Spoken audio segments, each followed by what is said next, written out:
সকলকে জয় যিশু। আজকে আমরা কিছু বাক্য থেকে আমরা শিখব আমাদের বিশ্বাসীদের সেই বিশ্বাসকে আরো ক্ষমতাশীল করার জন্য। আমরা আজকে এই ভিডিও থেকে কিছু বাক্যের মাধ্যমে আমরা কিছু শিখব। আর আমরা এই সময় দেখতে পাই যে খ্রিস্ট লোকেদের ওপর কতই না অত্যাচার হচ্ছে। এখনকার সময় সেই লোকেদের ওপর অনেক সমস্যা, অনেক কষ্ট তাদের পরিবারের মধ্যে আসছে। তাদেরকে বাড়ি ছেড়ে দেওয়া হচ্ছে, কারণ তারা যিশুকে প্রার্থনা করে বিশ্বাস করে।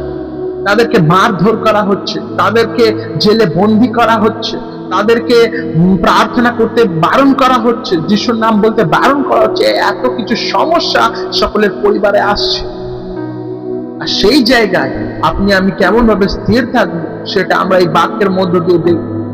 কারণ বাক্য যখন আমরা পড়ি, যখন প্রভু যিশুর শিষ্যরা তারা যখন প্রভু যিশুর পুনরুত্থান হওয়ার পর, যখন স্বর্গারোহণ হওয়ার পর যিশু তাদেরকে অধিকার দেয়, আত্মা তাদের ওপর দেয়, যখন প্রেরিতদের 1-8 পড়ি, তারা সমস্ত জায়গায় সুসমাচার প্রচার করার জন্য প্রভু যিশু তাদের সকলকে নিযুক্ত করে।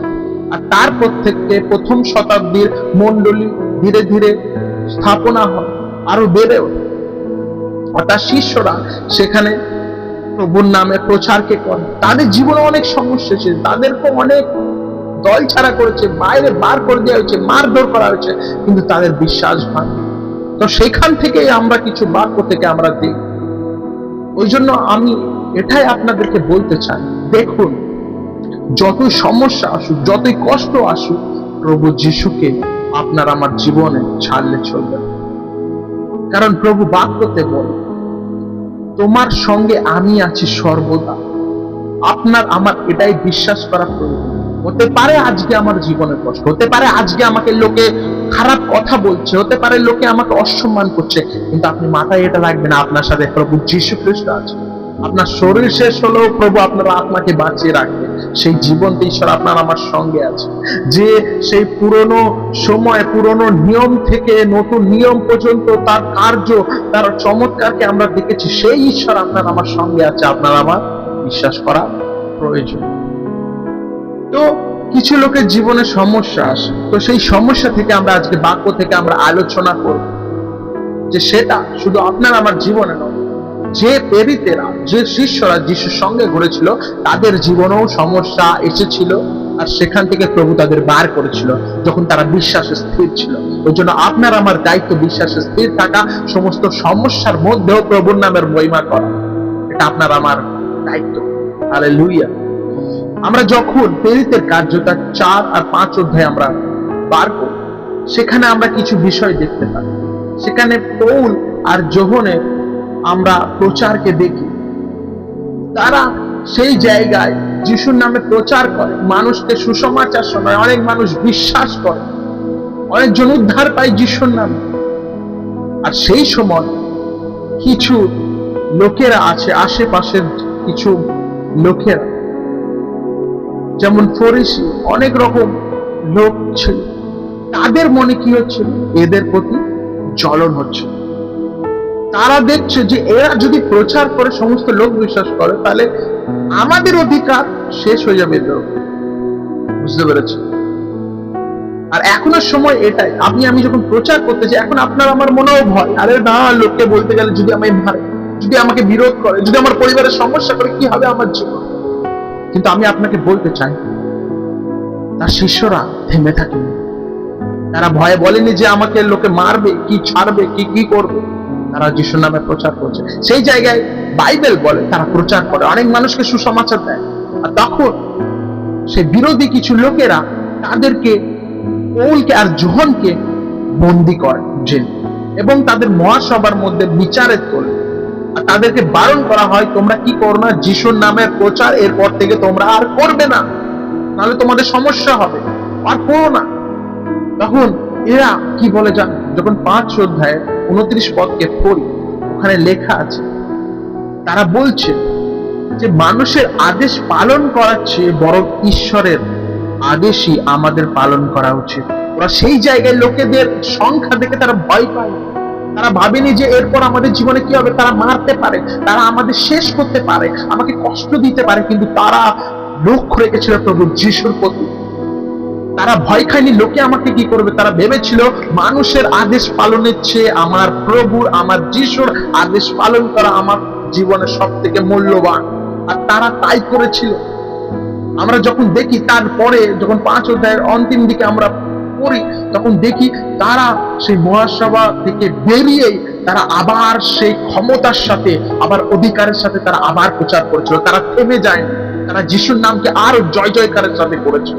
আমি আপনাকে বলতে চাই, এদের মধ্যে ভয় নয়, ভয় করেনি এরা লোকেদেরকে। এরা প্রার্থনা সহকারে তারা এই সব কাজকে করতে পেরেছে। তাদের প্রার্থনার জীবন অনেক মজবুত ছিল, আর তারা সাহস নিয়ে প্রচারকে করেছে, ভয় পায়। আমি আপনাদেরকে এটাই বলতে চাই, সত্যিকারের বিশ্বাস সমস্ত চাপের মধ্যে, সমস্ত কষ্টের মধ্যেও থেমে থাকে না। যদি আপনার আমার জীবনে এই 2026 সমস্যা হচ্ছে, অনেক কষ্ট হচ্ছে, আমি আপনাকে এটাই বলতে চাই, যদি আপনি ভাবেন এই সমস্যার মধ্যে আমার আর হবে না প্রভু যিশুর সেবা করা, হবে না প্রভুর নামকে আমার প্রচার করা, বলা লোককে, আমি আপনাকে বলতে চাই, এখানে আপনার সত্যিকারের বিশ্বাসকে প্রভু দেখতে পাচ্ছেন। আর আপনার যদি এক কথায় বলি, আপনার সত্যিকারের বিশ্বাস নেই।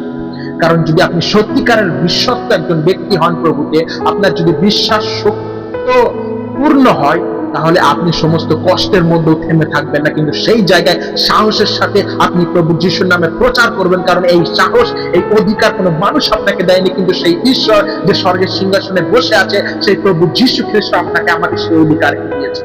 হালেলুয়া।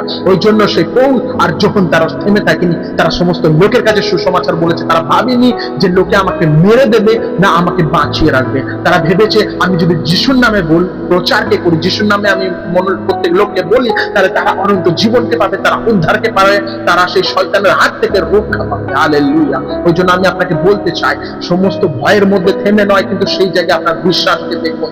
আপনার জীবনে সমস্যা আসছে মানে এটা নয় আপনাকে ভেঙে দিচ্ছে। আমি আপনাকে বলতে চাই যে সমস্যার মধ্যে প্রভু আপনার বিশ্বাসকে আরো খাঁটি করতে চলেছে। হালেলুয়া। এটা হচ্ছে প্রথম উদাহরণ আমাদের বাইবেলের মধ্যে, প্রথম শতাব্দীর মন্ডলী। এটা আরম্ভতেই কষ্ট হয়েছে, কিন্তু প্রভুর কাজকেও তারা দেখতে পেয়েছে। হালেলুয়া। এরপর আমি আপনাকে আরো দেখাতে চাই, যখন আমরা প্রেরিতের কার্য তার 7 অধ্যায়কে পড়ি, তখন স্তিফানের বিষয়ে আমরা কিছু দেখতে পাই। স্তিফান, তিনি একজন প্রভুতে শহীদ হওয়া ব্যক্তি।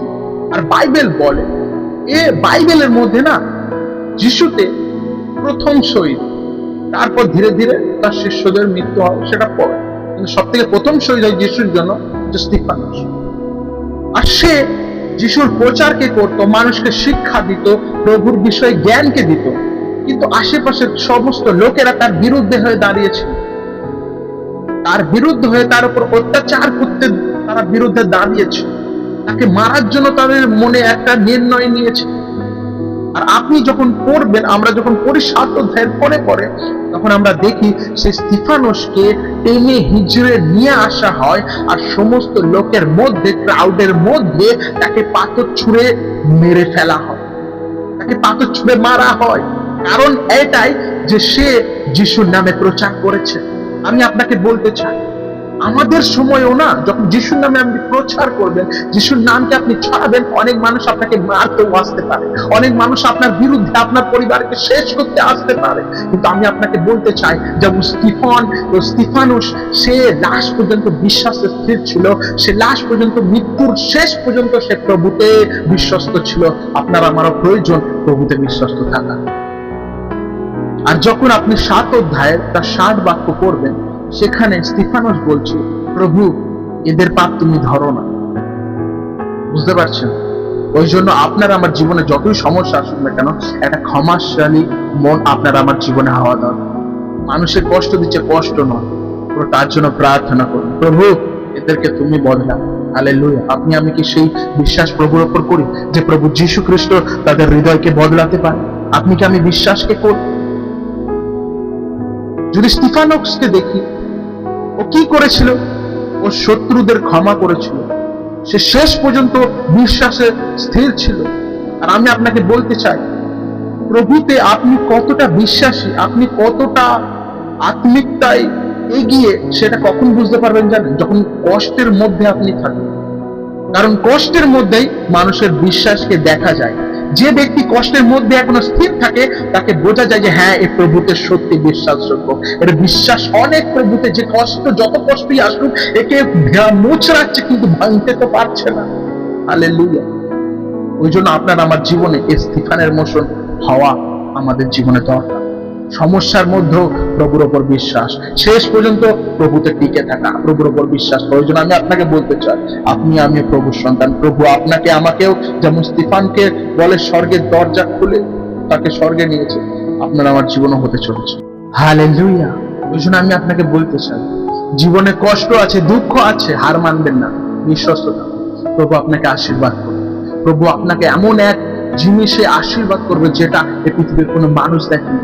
কারণ সেই ঈশ্বর, আপনি আমি যেটা বুঝি না, যেটা ভাবি না, সেই জিনিসগুলো ঈশ্বর করতে পারে।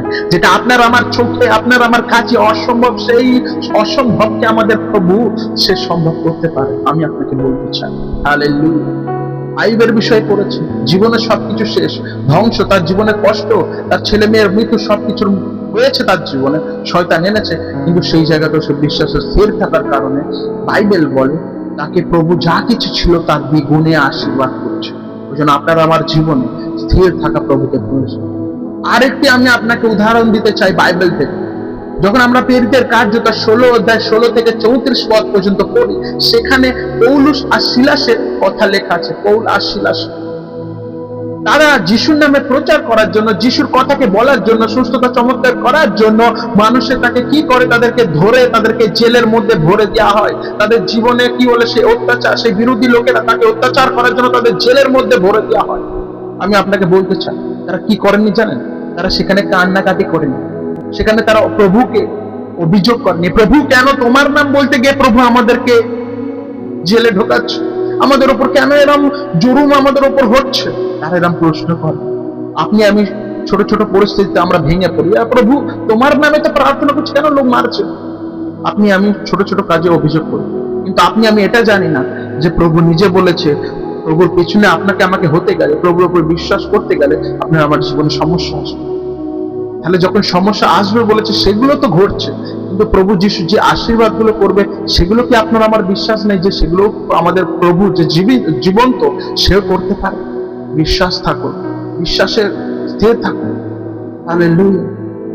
এই পৌল আর সিলাস তারা জেলের মধ্যে গিয়ে তারা কান্নাকাটি করেনি। আমি আপনাকে বলতে চাই, তারা জেলের মধ্যে সেই জীবন্ত পরমেশ্বরের প্রার্থনা করেছিল।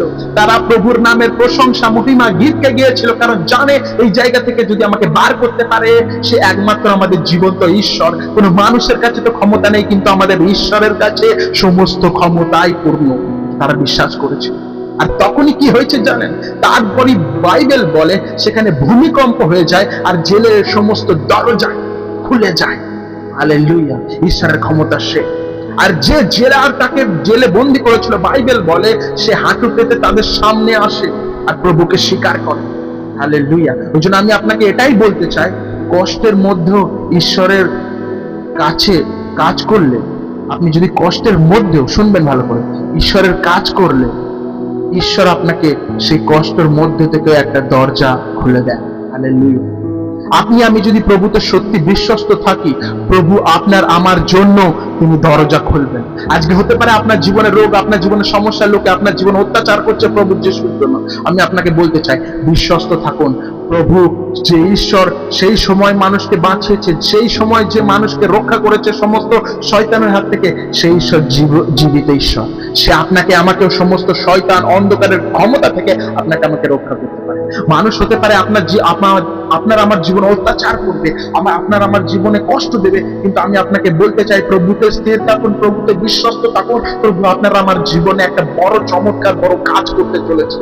হালেলুয়া। কারণ সেই ঈশ্বর জীবন্ত।